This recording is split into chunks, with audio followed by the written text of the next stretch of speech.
اللهم صل وسلم اللهم صل وسلم وزد وأدم وأنعم وتفتح وبارك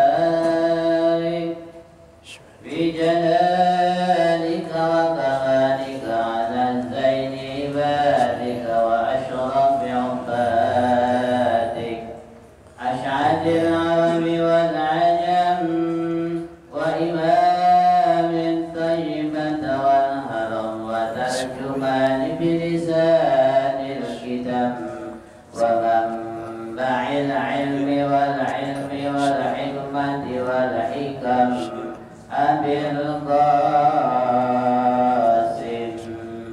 سيدنا وأبيبنا وشفيعنا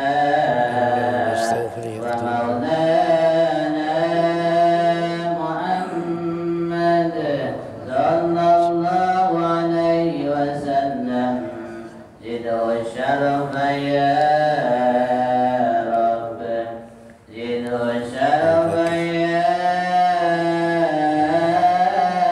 رب يا رب كرمه وتعظيمه ورفعته ومهابته وبره وسلم رضي الله تبارك وتعالى أن بالبحر العلي والقدر الجليل ساداتنا وأئمتنا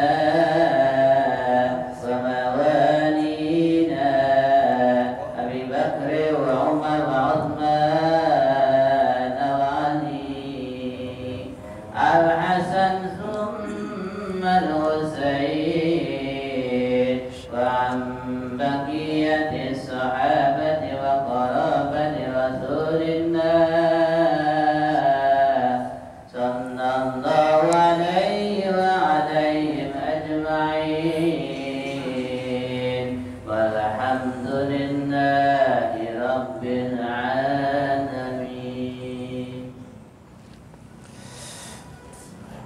Assalamualaikum warahmatullahi wabarakatuh.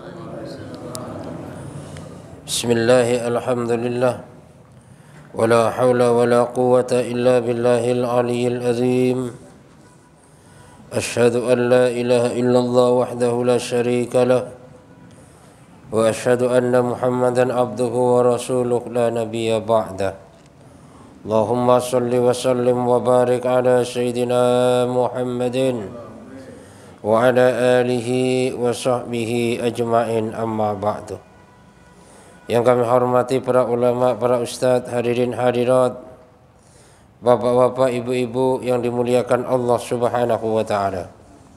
Alhamdulillah, Allah Subhanahu wa taala masih memberikan kesempatan kepada kita, masih memberikan kekuatan kepada kita, masih memberikan kemudahan kepada kita, sehingga kita masih bisa melaksanakan salat maghrib secara berjamaah. Kita lanjutkan dengan majelis taklim.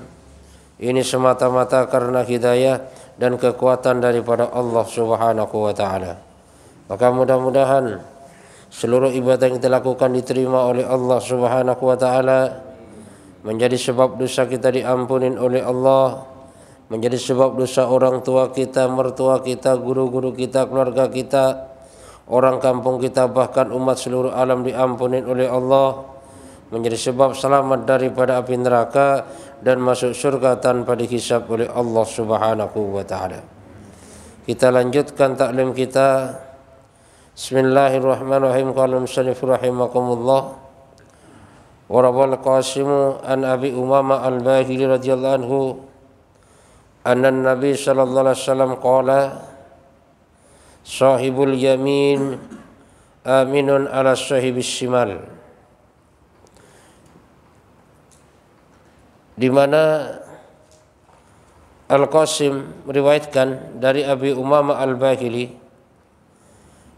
Rasulullah sallallahu alaihi wasallam bersabda bahwasanya sahibul yamin ini termasuk malaikat yang pencatat amal baik yang sebelah kanan ini yang jelas lebih berpengaruh ala sahibis shimal atau lebih tinggi derajatnya daripada malaikat pencatat keburukan. Sehingga faidha amal al-abdu hasanatan katabalahu sahibul yamin asratan. Dan jika seorang hamba melakukan satu kebaikan, maka malaikat yang tugasnya mencatat kebaikan itu mencatat 10 kebaikan. Jadi apabila seorang hamba melaksanakan satu kebaikan, dicatatnya menjadi 10 kebaikan. Jadi kita satu sholat dicatatnya 10 sholat, Pak. Misalnya kita baca satu huruf dicatatnya 10 huruf. Ini merupakan satu kemurahan daripada Allah Subhanahu wa taala. Jadi kebaikan yang kita lakukan dilipat gandakan. Dicatat oleh malaikat yang bagian pencatat kebaikan, malaikat sebelah kanan, yaitu dengan mencatat satu kebaikan dilipat gandakan menjadi 10 kebaikan. Wa idza amala sayi'atan, dan apabila seorang hamba ini melakukan satu keburukan, fa arada ay yaktubaha sahibus shimal, dan pada saat itu malaikat yang sebelah kiri yang bagian mencatat keburukan ini mau menulisnya. Jadi ada seseorang hamba melakukan dosa, akan ditulis dosa itu oleh malaikat yang pencatat dosa, pencatat keburukan.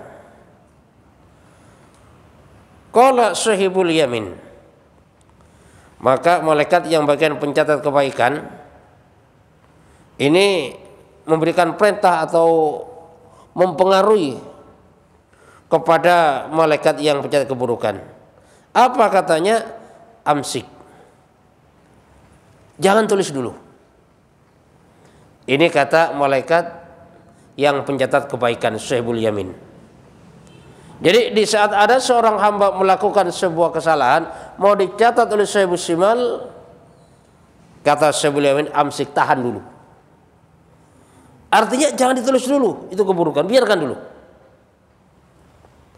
Fayamsaku sitta sa'atin aw sab'a sa'atin, sehingga sahibus shimal, malaikat yang bagian pencatat daripada keburukan tadi kagak jadi nulis tuh, masih dikasih jangka waktu. Sampai kapan? Sampai 6 jam atau 7 jam. Itu ya. Jadi tidak dicatat dulu sampai nunggu 6 jam atau 7 jam. Fa in istaghfarallah lam yaktub alai syai'an. Dan apabila seseorang tadi yang habis melaksanakan dosa kemudian dikasih waktu untuk bertobat kepada Allah Subhanahu wa taala 6 atau 7 jam, kemudian seorang tadi beristighfar, maka sahibus shimal, malaikat yang bagian mencatat keburukan tadi, tidak menulis satu dosa pun kepada seorang hamba yang melakukan dosa dan beristighfar kepada Allah Subhanahu wa taala.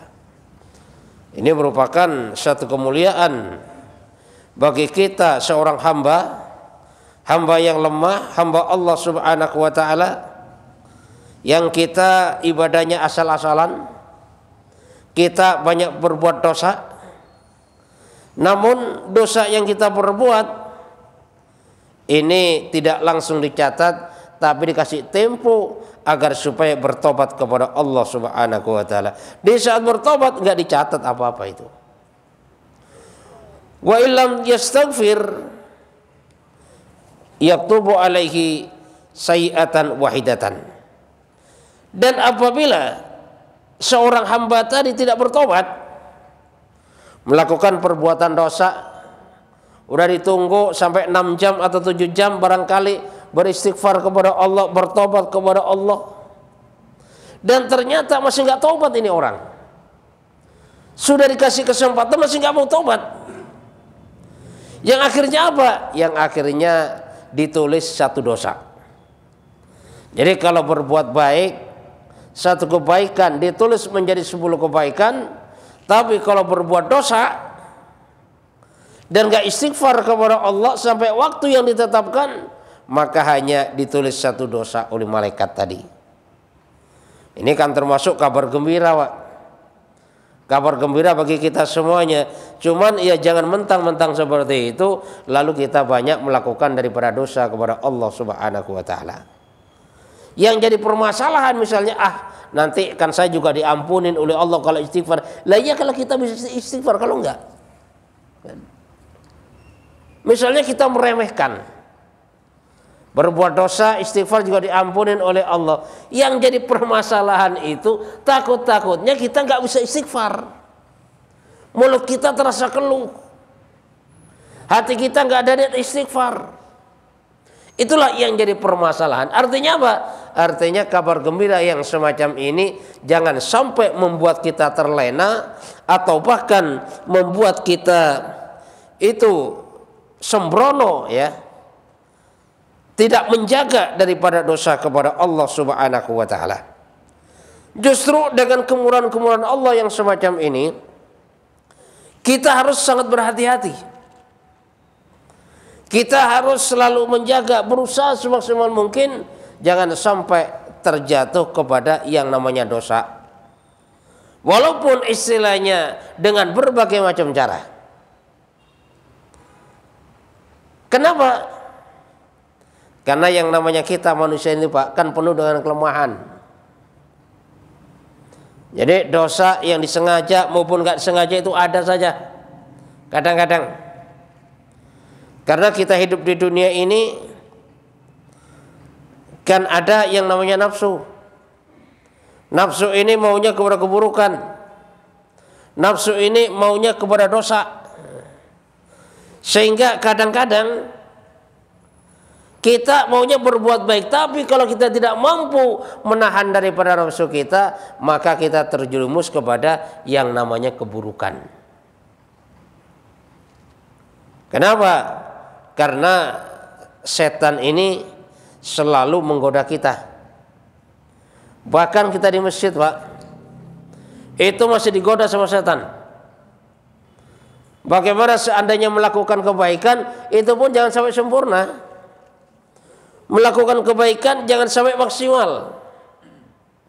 Jadi dibelok-belokkan oleh setan sampai akhirnya walaupun ke masjid, tapi pada dasarnya amalannya tidak di masjid, tidak maksimal sesuai dengan apa yang diharapkan oleh Allah Subhanahu wa taala dan Rasulullah sallallahu alaihi wasallam. Qala al-Faqih Abu Samarqandi radhiyallahu anhu. Wa hadza muwafiq lima ruwiya an Rasulillah sallallahu alaihi wasallam annahu qala at-taibu minadz-dzanbi kama la dzanbalah. Kata Al-Faqih Abu Lais Samarqandi radhiyallahu an, bahwasanya di atas ini sesuai dengan apa yang diriwayatkan daripada Rasulullah sallallahu alaihi wasallam, bahwasanya orang yang bertaubat daripada dosanya sebagaimana orang yang tidak berdosa, sebagaimana orang yang tidak punya dosa. Kenapa? Karena dosanya telah dibersihkan oleh Allah Subhanahu wa taala. Ya contohnya misalnya kita punya kaca. Kaca ada kotoran. Kemudian kotoran dihapus, diusap, dibersihkan. Lah karena kotoran sudah dibersihkan, maka kaca tadi sudah tidak terlihat lagi kotorannya. Kenapa? Kotorannya sudah dibersihkan. Nah itulah ibaratnya kalau orang berdosa istighfar kepada Allah, minta ampun kepada Allah Subhanahu wa taala, wajar kalau diibaratkan kama la dzambalah, sebagaimana orang yang sudah tidak pernah dosa dalam kehidupan. Artinya apa? Artinya dosanya sudah dihapus, sudah diampunin oleh Allah Subhanahu wa taala. Makanya perlunya kita perbanyak istighfar kepada Allah. Bahkan setiap hari ini kita usahakan istighfar sebanyak-banyaknya. Kenapa? Karena kan kita nggak menyadarin, kadang-kadang ternyata yang kita lakukan perbuatan dosa kita nggak sadar kadang-kadang, Pak. Nah, dengan adanya kita perbanyak istighfar kepada Allah Subhanahu wa taala, maka disitulah dosa kita akan selalu diampunin oleh Allah Subhanahu wa taala. Wa rawiya fi riwayatin ukhra annal abda idza aznaba lam yuktab alaihi hatta yadhnuba dzanban akhar. Ada satu riwayat di dalam riwayat lain bahwasanya Rasulullah SAW juga bersabda, sesungguhnya seorang hamba apabila melakukan dosa tidak dicatat dosanya sampai akhirnya melakukan dosa yang lain. Ini ada riwayat yang menceritakan seperti itu. Jadi apabila seorang hamba melakukan dosa, maka dosanya tidak dicatat sampai akhirnya melakukan dosa lagi. Thumma idza adznaba dzamban akhar lam yuktab alaihi hatta yadhnuba dzamban akhar.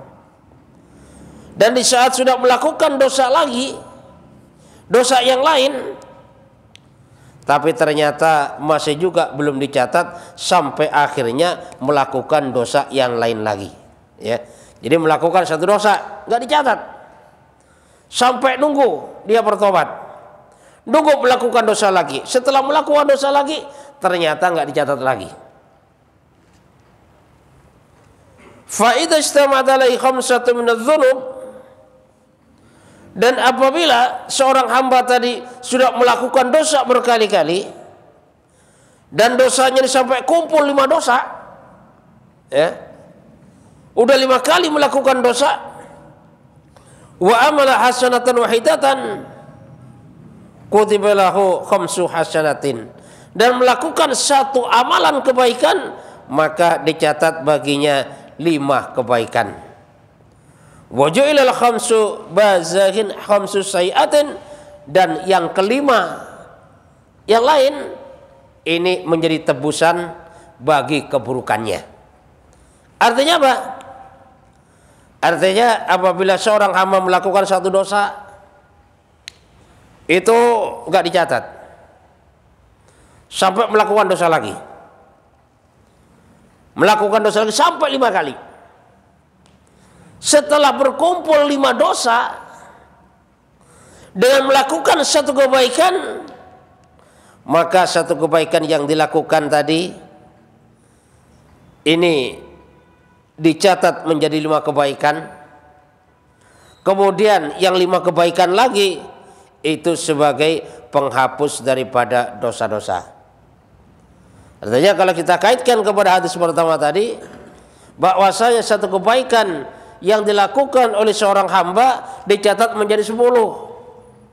Lah makanya 10 ini dibagi 2 riwayat yang lain. Yang 5, yang 5 ini dilipat gandakan menjadi 5 kebaikan, dan yang 5 ini untuk menghapuskan daripada yang namanya dosa-dosa. Fayasu inda dzalika iblisu alaihi la'na, maka pada saat itu iblis menjerit. Jadi dalam kondisi seperti itu, iblis sudah berupaya menggelincirkan agar supaya manusia berbuat dosa, agar supaya manusia bermaksiat kepada Allah Subhanahu wa taala. Ternyata satu maksiat belum dicatat, satu dosa belum dicatat, sampai 5 dosa baru dicatat.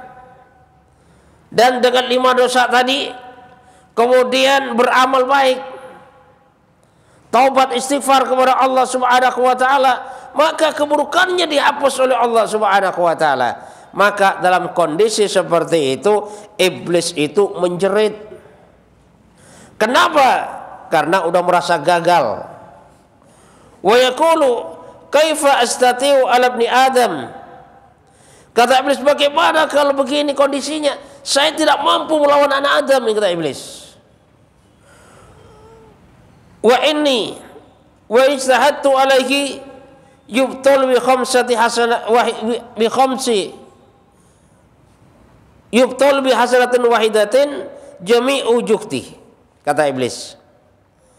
Karena di saat saya sudah bersusah payah bersusah payah menggelincirkan manusia, menipu manusia supaya manusia berbuat dosa, supaya manusia berzina, supaya manusia berani kepada orang tuanya, supaya manusia meninggalkan sholat. Sudah sekuat tenaga diupayakan sampai akhirnya banyak orang berdosa, tapi ternyata dosa yang dilakukan tadi itu bisa dibatalkan oleh Allah gara-gara melakukan satu kebaikan. Dan bahkan semua usahanya itu gagal iblis. Dan ini merupakan tantangan Allah Subhanahu wa taala yang untuk menjawab daripada perkataan iblis bahwasanya iblis ini tidak akan berpisah daripada anak Adam, selalu menggoda dan menggelincirkan sampai akhirnya anak Adam ini meninggal dunia. Maka dijawab oleh Allah, setiap taubatnya akan diterima, keburukan yang dilakukan apabila bertobat akan diganti dengan kebaikan oleh Allah Subhanahu wa taala. Dan ini merupakan satu kemurahan, satu kasih sayang daripada Allah Subhanahu wa taala. Makanya hendaklah kita selalu menjaga istighfar kita kepada Allah, ya. Karena Allah Subhanahu wa taala firman, "Innahu kana lil awwabina ghafura." Jadi Allah Subhanahu wa taala ini termasuk mengampuni kepada orang-orang yang bertaubat. Sebesar apapun taubatnya, sebanyak manapun dosanya, kalau minta ampun kepada Allah, beristighfar kepada Allah Subhanahu wa taala, maka tobatnya ini akan diterima oleh Allah Subhanahu wa taala. Cuman Pak, kadang-kadang yang jadi masalah ini di saat orang sudah terbiasa melakukan dosa, mau beristighfar ini berat. Ya. Jadi di saat orang sudah banyak daripada dosa, mau mengucapkan astagfirullah itu berat. Mau bertobat berat, istighfar berat. Adanya apa? Adanya semakin asik dalam melakukan daripada yang namanya dosa-dosa. Ya. Maka tanda-tanda orang itu dosanya banyak, Pak. Itu untuk kebaikan itu berat banget. Kalau baca Quran berat. Tapi kalau WA, Pak, Masya Allah itu dari A sampai Z dibaca tuh. Ya. Pokoknya nggak ada yang ketinggalan. Apalagi kalau udah isinya macam-macam, oh udah istilahnya mantap banget dah. Seperti surat kabar dibaca dari awal sampai akhir. Tapi kalau Quran berat, ya kan? Padahal Quran ini termasuk salah satu yang akan memberikan syafaat kepada kita. Nah, makanya Quran kita baca satu huruf itu dilipat gandakan menjadi 10 huruf oleh Allah Subhanahu wa taala. Makanya kita usahakan dalam sehari semalam minimal 10 ayat itu kita baca, itu minimal. Dalam sehari semalam, terserah. Mau malam silakan, mau siang silakan, mau pagi silakan.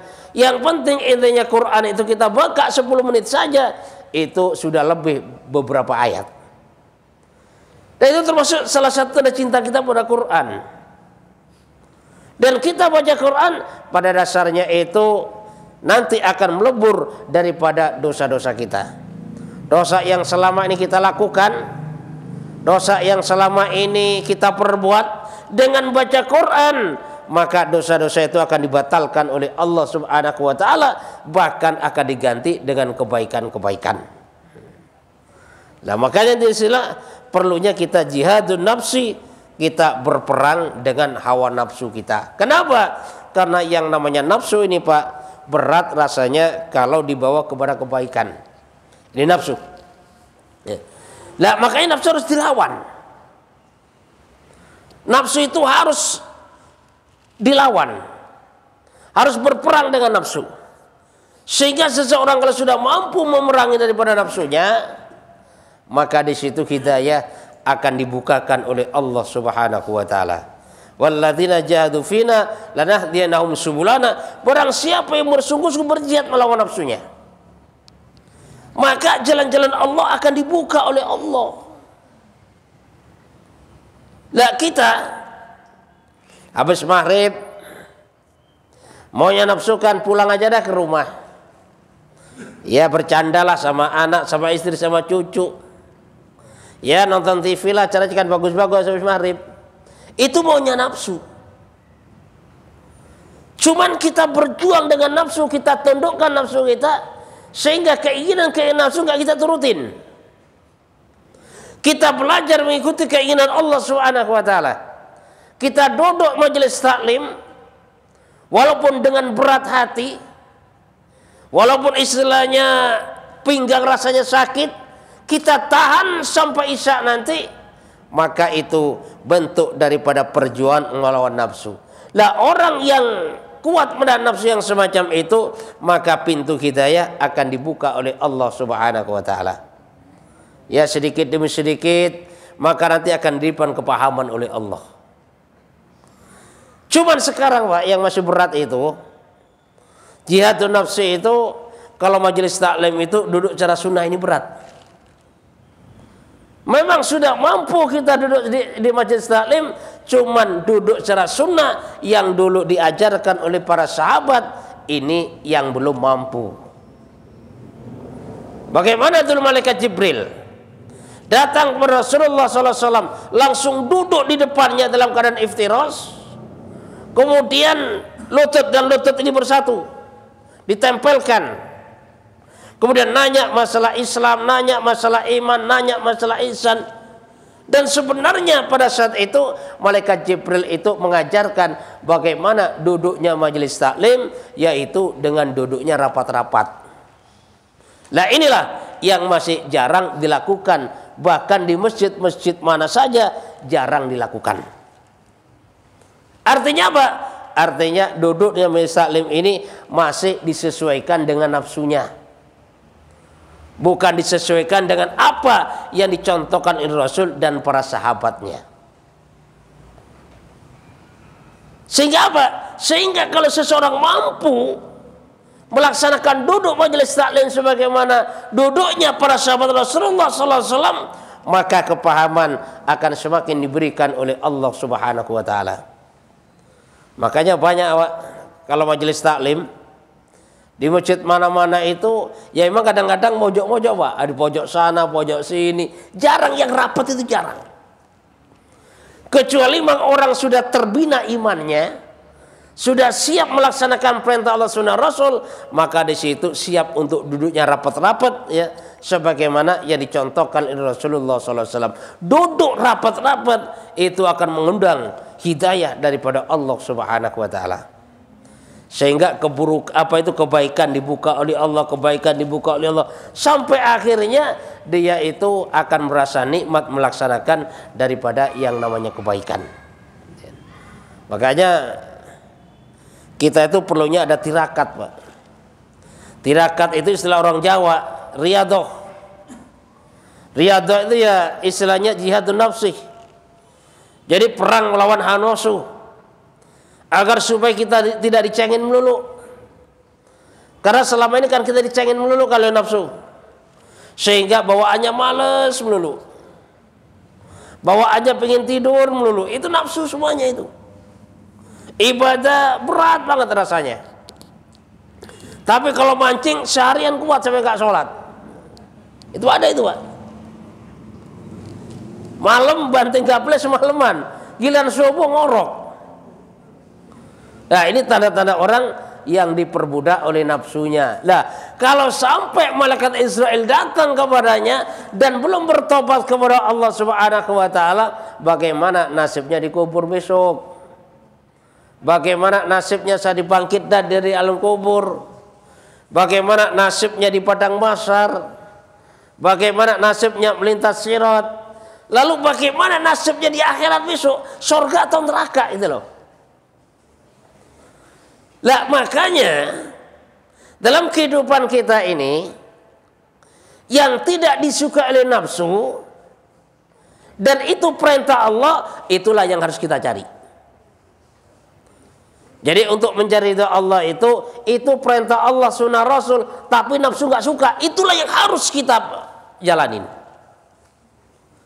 Kenapa? Karena dengan kita menjalankan itu, maka disitulah kita akan menang melawan daripada nafsu kita. Dan memang Pak, dalam setiap kegiatan kadang-kadang kan semangatnya di awal. Misalnya majelis taklim, udah awal semangat banget. Bahkan satu kampung datang semuanya. Kenapa di awal tuh? Lah makanya nanti akan sampai kepada suatu titik di mana ada yang namanya titik jenuh. Lah di saat sampai kepada titik jenuh itulah pada saat itu kesempatan kita untuk melawan daripada yang namanya jenuh tadi. Sifat bosan kita lawan. Sehingga di saat kita mampu mengalahkan daripada sifat jenuh tadi, mampu melawan sifat bosan tadi, maka kita akan mencapai suatu titik, yaitu orang yang bisa istiqomah. Itu kan. Makanya kan kadang-kadang 100 orang itu awal majelis taklim datang. Makanya nanti kira-kira 2, 3, 4 kali, 5 kali itu sudah berkurang, Pak. Kenapa? Karena rata-rata tidak mampu untuk melewati daripada yang namanya titik jenuh. Sehingga pulang aja dah. Padahal di rumah juga ngapain, ya kan? Padahal di rumah juga paling juga diem. Di rumah juga paling tiduran. Di rumah juga paling bercanda sama anak istri. Sehingga lama-lama akan diperbudak oleh yang namanya nafsu.